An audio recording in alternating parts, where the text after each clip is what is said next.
Vărsător, bună și mă bucur să te am aici alături de mine. Aceasta este citirea ta pentru următoarea perioadă. Bineînțeles, un mesaj atemporal poate fi tratat și astfel. Și vreau să văd pentru dragii mei vărsători ce mesaj avem din oracolul Moonology Manifestation pentru tine. Avem chiar zodia opusă ție. Tu și leul sunteți pe aceeași axă. Văd ultimul pătrar de lună în zodia leu. Iluminează-te, lighten up, iluminează-te, adu lumină în viața ta și în același timp văd aici și be humble, fii smerit. Primul pătrar de lună în tot zodia leu. Tot zodia leu. Deci poți să ai de a face cu un leu din viața ta la care tu te gândești foarte mult în perioada aceasta. Pe cer nu știu să fie foarte multe aspecte și planete pe această zodie. Într-adevăr, este vorba despre axa leu vărsător, semne fixe, semn fix ca și tine. Hai să văd situația. Cred că și un echilibru e necesar aici, pentru că în același timp ți se transmite să fii smerit, dar și să te iluminezi, să aduci lumină, optimism, încredere în viața ta. Putere, iarăși, pentru că leul este semnul puterii până la urmă. Care este situația pentru vărsător? Hai să vedem. Foarte frumos. Văd și Hierofantul, o arcană majoră și regina de monede. Poate fi un taur în mod specific pentru tine sau leu, după cum am văzut până acum, sau un alt semn de pământ. De ce nu? Fecioară, Capricorn. Un angajament serios este aici la mijloc. Hierofantul reprezintă o persoană de foarte mare încredere și foarte bine văzută în societate. Poate fi o persoană, poți fi tu chiar această persoană, dar cum spuneam, poate fi o persoană abundentă, stabilă, centrată pe sine, încrezătoare, în același timp smerită, care face legătura așa oarecum între lumesc, între ceea ce reprezintă lumea în care noi trăim și divinitate. O persoană crescută din punct de vedere spiritual, și spun crescută, poate nu este termenul cel mai potrivit, dar cu siguranță reprezintă o persoană protejată, o persoană cu o înțelepciune aparte. Și iarăși mă duce cu gândul la faptul că are parte și de respect această persoană. Poate fi reprezentat și o instituție a statului. Hai să văd blocajul pentru tine. O biserică, un consilier, un psiholog, justiția în blocaj și asul de spade. Justiția poate reprezenta zodia balanță împreună cu acest as de spade. E ceva în legătură cu mentalul, cu comunicarea în această situație. E ceva în legătură cu comunicarea. Și mi-e greu să cred că justiția, a fi just, a fi corect, este în blocaj aici. Poate justiția mai poate reprezenta și karma uneori. Și interesant mesaj așa pentru voi cu această carte, justiția în blocaj. Cu asul de spade, 9 de monede, e ca și cum, nu știu, cred că e necesar să pui punct la ceva anume aici. Pentru că asul de spade, da, de cele mai multe ori vorbește despre claritate mentală, despre comunicare clară, concisă, elocventă, comunicare care să aducă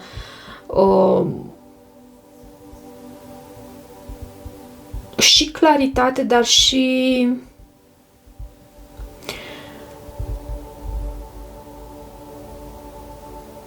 creștere oarecum, autenticitate iarăși.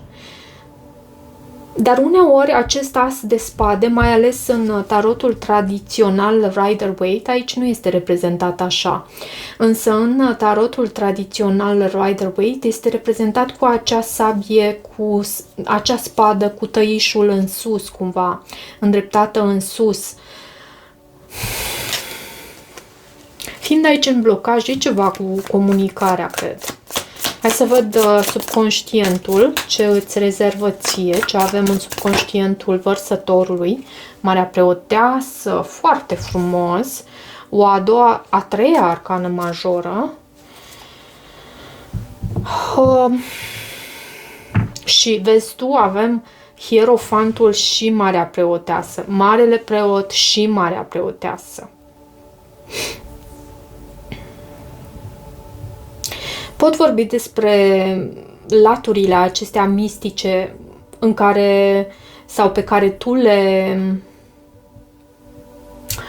deții, dar poate vorbi și despre o pereche, această asociere aici cu hierofantul și marea preoteasă. Marele preot, marea preoteasă, feminin, masculin sau masculin, feminin. Înțelegi ce vreau să spun. Marea preoteasă deține un anume adevăr. Adevăr pe care nu îl împărtășește atât de ușor în lume, cumva tu trebuie să îl vezi și să îl citești așa printre rânduri, după vălurile acestei mari preotese.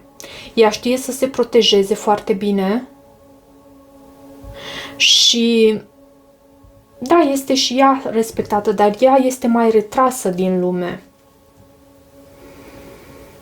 Poate reprezenta zodia Pești. Ce lași tu în trecut. O citire importantă pentru tine în sensul că avem deja 3 arcane majore în citire. Vom vedea ce mai iese. O altă arcană majoră.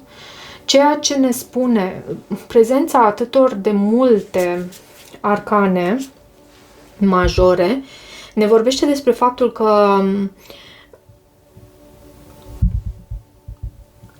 acestea reprezintă lecții din partea Universului și sunt energii pozitive aici, nu avem nimic negativ și chiar dacă ar fi ceva negativ, oricum tu ești capabil și ești înzestrat cu toate resursele pentru a depăși orice lecție, da, chiar dacă este și negativă, pentru că mai trecem și prin așa ceva prin viață.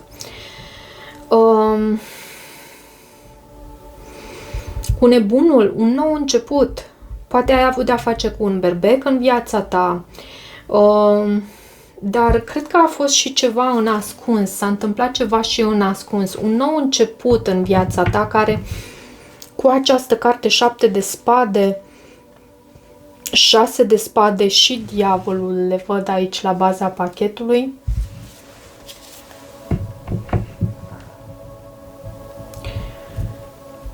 Da, te-ai avântat în neant, te-ai avântat în necunoscut, ai riscat cu ceva, pentru ceva anume, un anume risc și nu unul prostesc, pentru că nebunul este în poziția sa naturală, în poziția sa normală.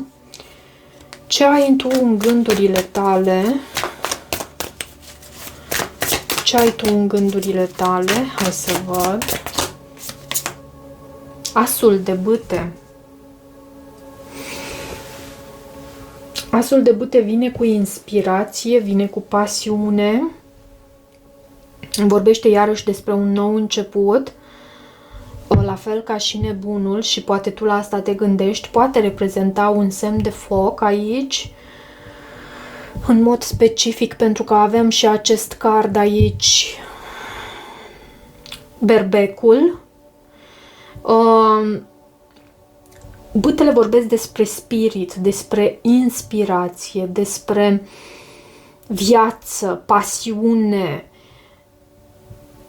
Fiind aici în gândurile tale, te gândești la acest nou început plin cu pasiune și de care nu reușești să te desprinzi, vrei să-l ții pentru tine. Ce avem în viitorul apropiat pentru Vărsător, viitorul apropiat pentru tine, 10 de cupe și diavolul la baza pachetului.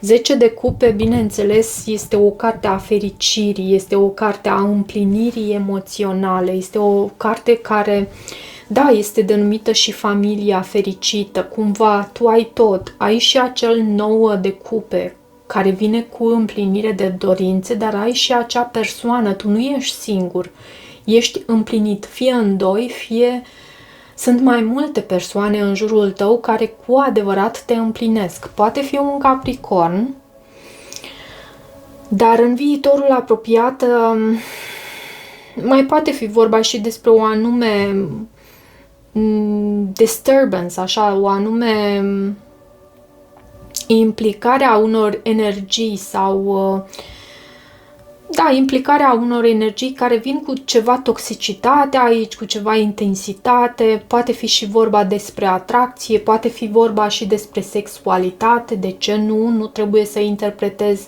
neapărat la modul negativ, atracție, cum am spus, și poate fi vorba și despre așa ceva și nu este neapărat un lucru nesănătos, nu? Hai să văd acum în starea ta emoțională și în același timp sfatul pentru tine. Soarele, o altă arcană majoră. Deci avem 5 arcane majore pe masă deja și 7 de monede. Poți să ai de a face cu un leu. Poți să ai parte de succes. Tu te pregătești cu Pluto. Pluto se pregătește să intre definitiv în semnul tău și vei trăi transformări extraordinare pentru tine. Soarele îmi vorbește despre faptul că tu ai parte de claritate. Cu acest 7 de monede cred că și investești, poate investești în acest leu din viața ta, de ce nu? Pentru cei care aveți de a face cu zodia leu. Pentru alții aduce succes și investiții care vă aduc succes. Poate fi, chiar poate fi pentru unii dintre voi. Și uite, vorbind despre succes, avem și 6 de bâte aici la baza pachetului și tu ai mai multe opțiuni. În ceea ce privește succesul tău în lume, tu da, și vizualizezi și visezi așa cu ochii deschiși, dar în același timp ești și pragmatic, știi cum să obții ceea ce îți dorești. Deci tu ai o anumită viziune și în același timp muncești pentru viziunea ta, așa văd și așa simt să spun aici. Pentru că ai și acest 7 de monede care ne vorbește despre acel personaj care pentru moment își evaluează investițiile și vede unde a ajuns pe drumul său până la acel 10 de monede, care vorbește despre stabilitate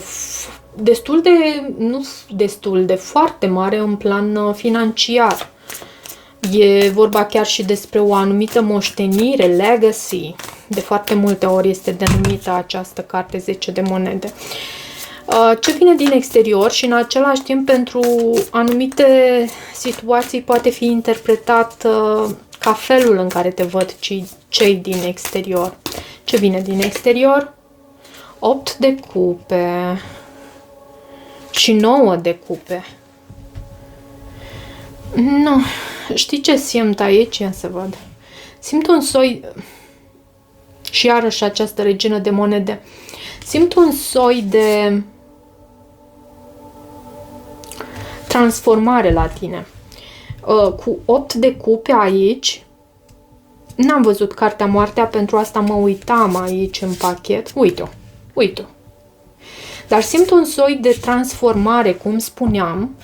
Tu ai lăsat ceva în urmă și ești privit astfel de cei din jur, cum lași ceva în urmă pentru a-ți împlini un anume vis al tău.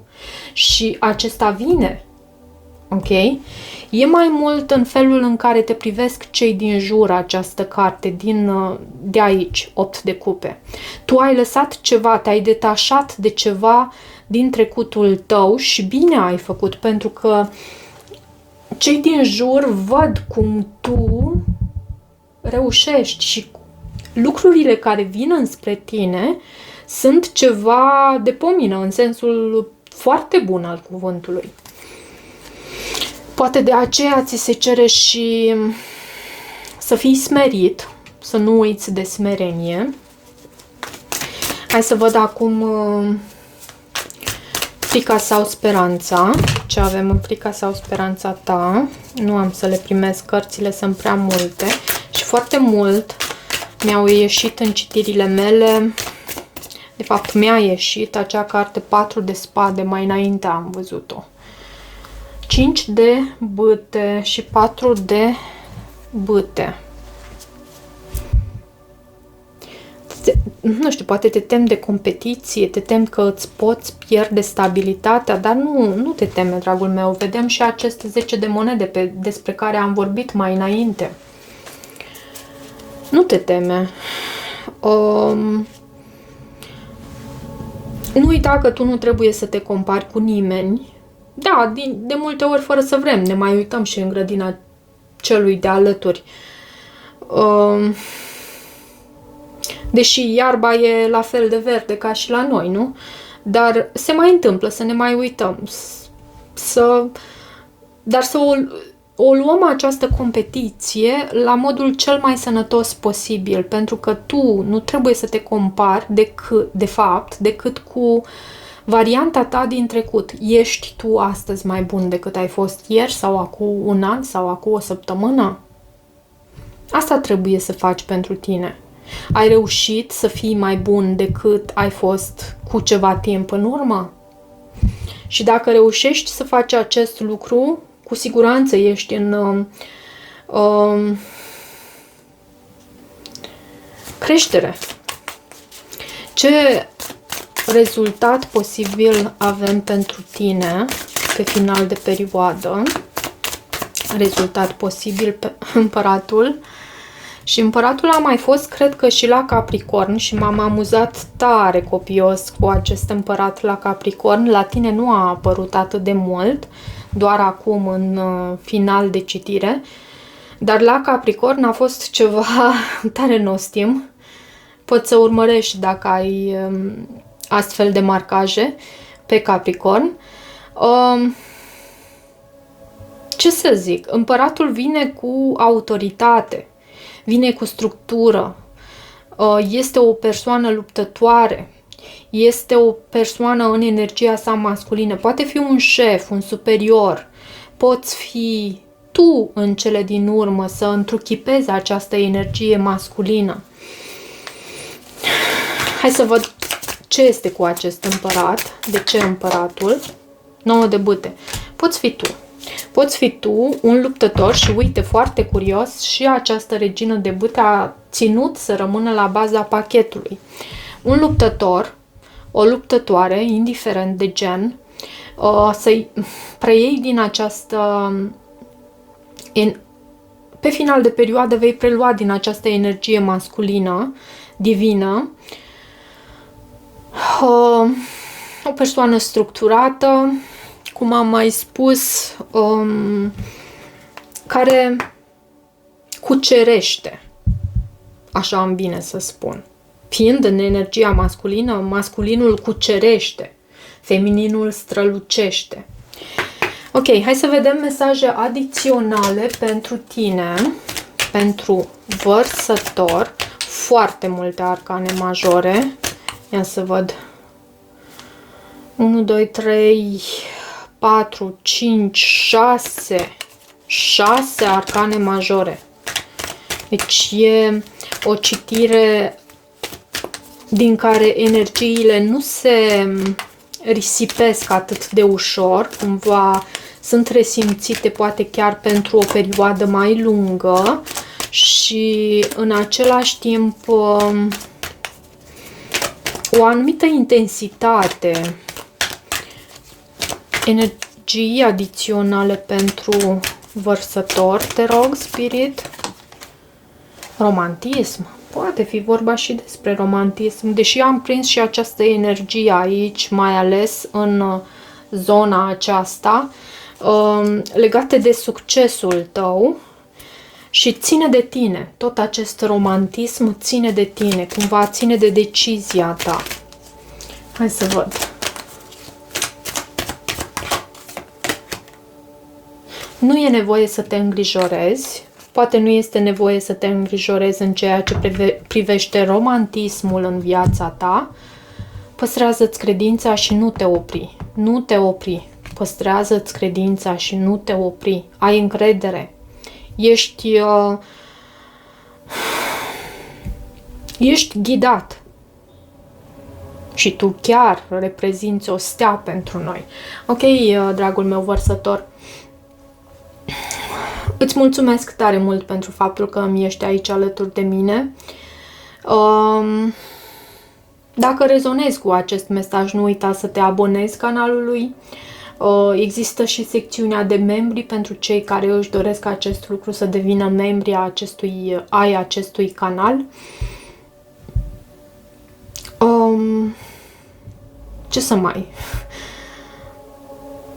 Pentru citiri personale, bineînțeles, găsiți detalii în descriere și vă îmbrățișez cu recunoștință și iubire. Ne vedem curând. Pa, pa!